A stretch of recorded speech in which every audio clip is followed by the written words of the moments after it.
بسم اللہ الرحمن الرحیم۔ رسول اللہ صلی اللہ علیہ وآلہ وسلم کے معزز چچا اور رضائی بھائی خیر الشہداء سید الشہداء حضرت سیدنا امیر حمزہ بن عبد المطلب رضی اللہ تعالیٰ عنہ کی ولادت نبی اکرم صلی اللہ علیہ وآلہ وسلم کی اس دنیا میں جلوہ گری سے 2 سال پہلے ہوئی۔ آپ رضی اللہ تعالیٰ عنہ کی کنیت ابو عمارہ ہے۔ آپ رضی اللہ تعالیٰ عنہ بہت حسین و جمیل تھے۔ خوبصورت پیشانی، درمیانہ قد، شریرہ دبلا پتلا بدن، گول بازو جبکہ کلائیاں چوڑی تھیں۔ شعر و شاعری سے شغف تھا۔ شمشیر زنی، تیر اندازی اور پہلوانی کا بچپن سے شوق تھا۔ سیر و سیاحت کرنا، شکار کرنا من پسند مشغلہ تھا۔ قبول اسلام: ایک مرتبہ شکار سے لوٹ کر گھر پہنچے تو اطلاع ملی کہ ابو جہل نے آپ کے بھتیجے محمد صلی اللہ علیہ وآلہ وسلم کے ساتھ نار اور گستاخانہ سلوک کیا ہے۔ یہ سنتے ہی جوش غضب میں آئے، آپے سے باہر ہو گئے، پھر کمان ہاتھ میں پکڑے حرم کعبہ میں جا پہنچے اور ابو جہل کے سر پر اس زور سے ضرب لگائی کہ اس کا سر پھٹ گیا اور خون نکلنے لگا۔ پھر فرمایا، میرا دین وہی ہے جو میرے بھتیجے کا ہے۔ میں گواہی دیتا ہوں کہ وہ اللہ کے رسول ہیں۔ اگر تم سچے ہو تو مجھے مسلمان ہونے سے روک کر دکھاؤ۔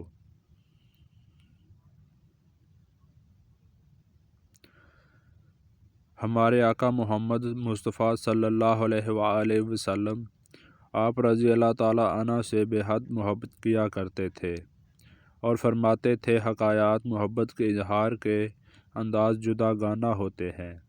ایک نرالا انداز ملاحظہ کیجیے کہ ایک جان نثار صحابی رضی اللہ تعالیٰ عنہ نے بارگاہ رسالت میں حاضر ہو کر عرض کی، میرے ہاں لڑکے کی ولادت ہوئی ہے، میں اس کا کیا نام رکھوں؟ تو رحمت عالم صلی اللہ علیہ وآلہ وسلم نے ارشاد فرمایا، لوگوں میں مجھے اپنے چچا حمزہ سے محبت ہے، لہٰذا ان کے نام پر اپنے بچے کا نام رکھو۔ ایک مرتبہ آپ رضی اللہ تعالیٰ عنہ نے بارگاہ رسالت میں درخواست کی کہ میں حضرت جبرائیل علیہ السلام کو اصلی صورت میں دیکھنا چاہتا ہوں۔ ارشاد ہوا، آپ دیکھنے کی طاقت نہیں رکھتے۔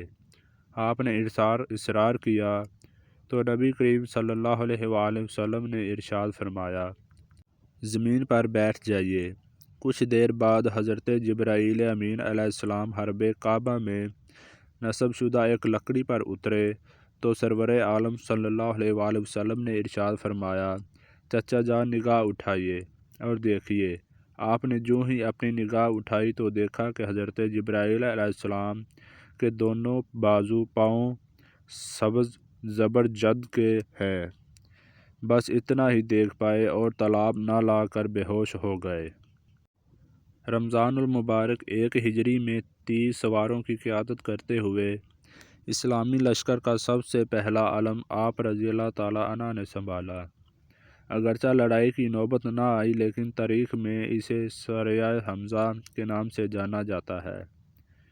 2 ہجری میں حق و باطل کا پہلا معرکہ میدان بدر میں پیش آیا تو آپ رضی اللہ تعالیٰ عنہ بڑے جوش اور جذبے کے ساتھ شریک ہوئے اور مشرکین کے کئی سورماؤں کو ٹھکانے لگا دیا۔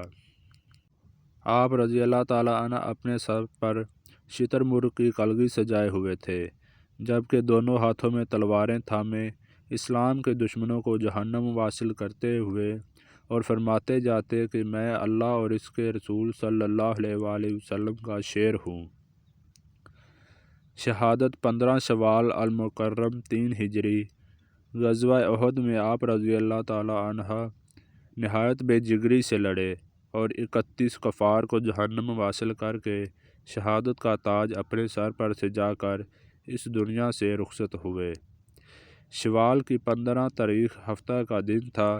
حضرت حمزہ میدان جنگ میں اپنی شجاعت اور بہادری کے جوہر دکھا رہے تھے۔ ایک کافر کو قتل کرنے کے بعد جب آپ کے پیٹ سے زرہ سرکی گئی، وحشی نے نشانہ باندھ کر ایک چھوٹا نیزہ آپ کے پیٹ میں دے مارا جو کہ آر پار ہو گیا اور آپ شہید ہو گئے۔ جنگ بدر میں سیدنا حمزہ نے جبیر بن معظم کے چچا کو ہلاک کیا تھا۔ وحشی حبشی جبیر کا غلام تھا۔